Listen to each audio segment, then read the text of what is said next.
Channel मन की दुनिया में आपका स्वागत है। यहाँ हम मनोविज्ञान, व्यवहार और मनोचिकित्सा से जुड़े विषयों का अध्ययन और विश्लेषण करते हैं। मैं अमित हूँ और मुझे मनोविज्ञान के क्षेत्र में शिक्षण, प्रशिक्षण, अध्ययन और शोध का 40 वर्षों का अनुभव है।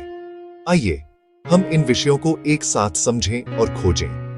भाग 1, परिचय, संज्ञानात्मक दृष्टिकोण क्या है?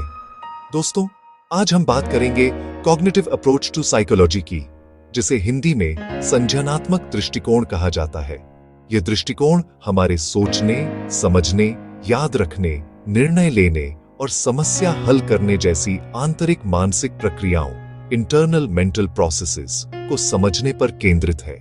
यानी यह पूछता है, हमारा मन जानकारी को कैसे लेता है, उसे कैसे प्रोसेस करता है और फिर प्रतिक्रिया देता है। इस दृष्टिकोण का मानना है कि व्यवहार केवल बाहरी उत्तेजनाओं, स्टिमुलाई का परिणाम नहीं है, बल्कि हमारी सोच और व्याख्या का परिणाम है।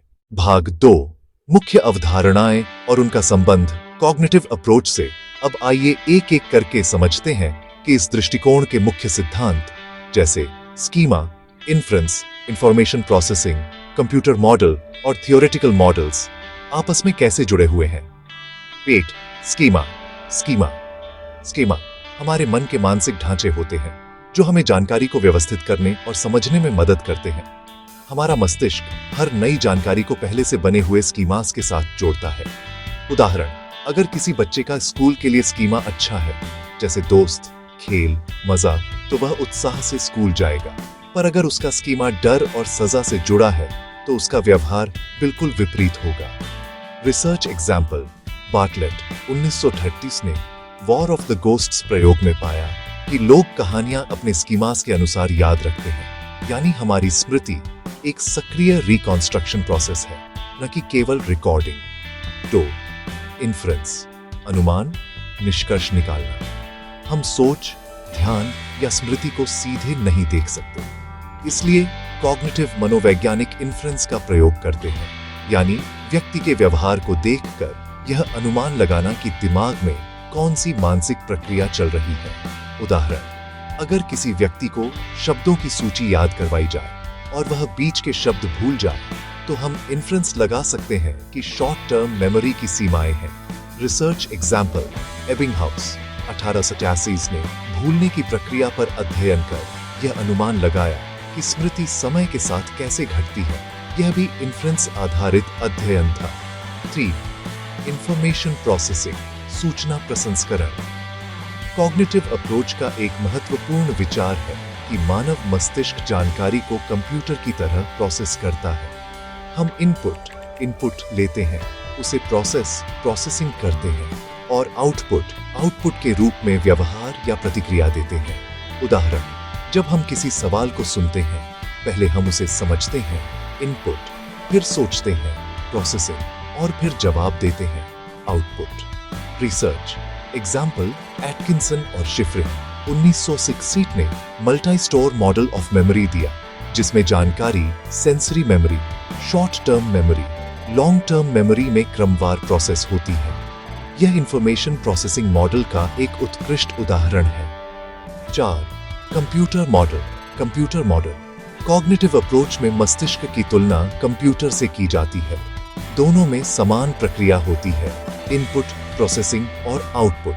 उदाहरण, जब आप एप्पल शब्द सुनते हैं, मस्तिष्क उसे सुनकर पहचानता है, इनपुट उसे पहले के अनुभवों से जोड़ता है, प्रोसेसिंग, और तुरंत फल या कंपनी की छवि मन में लाता है, आउटपुट। यह कंप्यूटर की data input, data processing, result output प्रक्रिया जैसी ही है। अप्लाइड एग्जाम्पल, कृत्रिम बुद्धिमत्ता, आर्टिफिशियल इंटेलिजेंस, AI इसी मॉडल पर आधारित है, जहां मशीन को मानव जैसी सूचना प्रसंस्करण प्रणाली दी जाती है।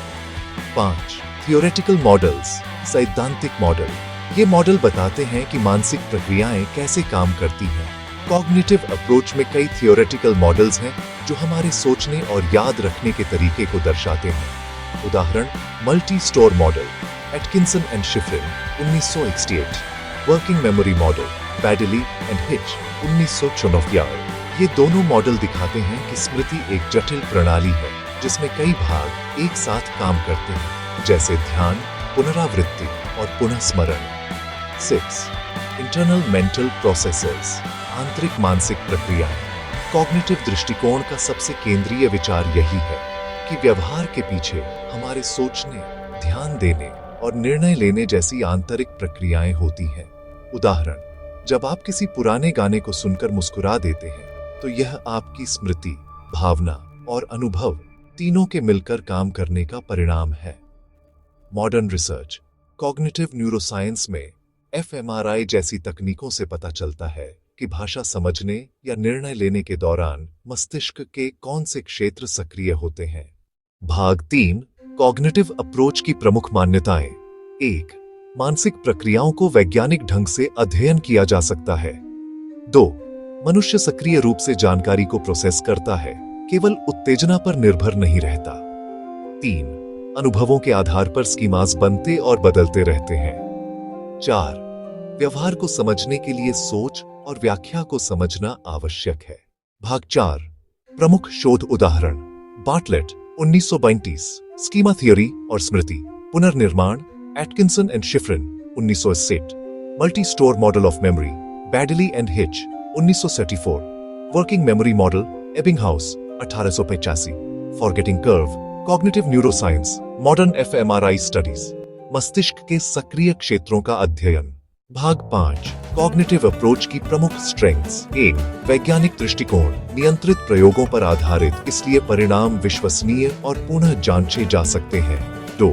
व्यावहारिक उपयोग, कॉग्निटिव बिहेवियरल थेरेपी (CBT) जैसी प्रभावी उपचार विधियां इसी दृष्टिकोण से निकली, जो आज मानसिक स्वास्थ्य में अत्यंत सफल है। 3. मानव विचारों पर फोकस, यह दृष्टिकोण दिखाता है कि हमारा व्यवहार हमारी सोच और व्याख्या से प्रभावित होता है, केवल बाहरी उत्तेजनाओं से नहीं।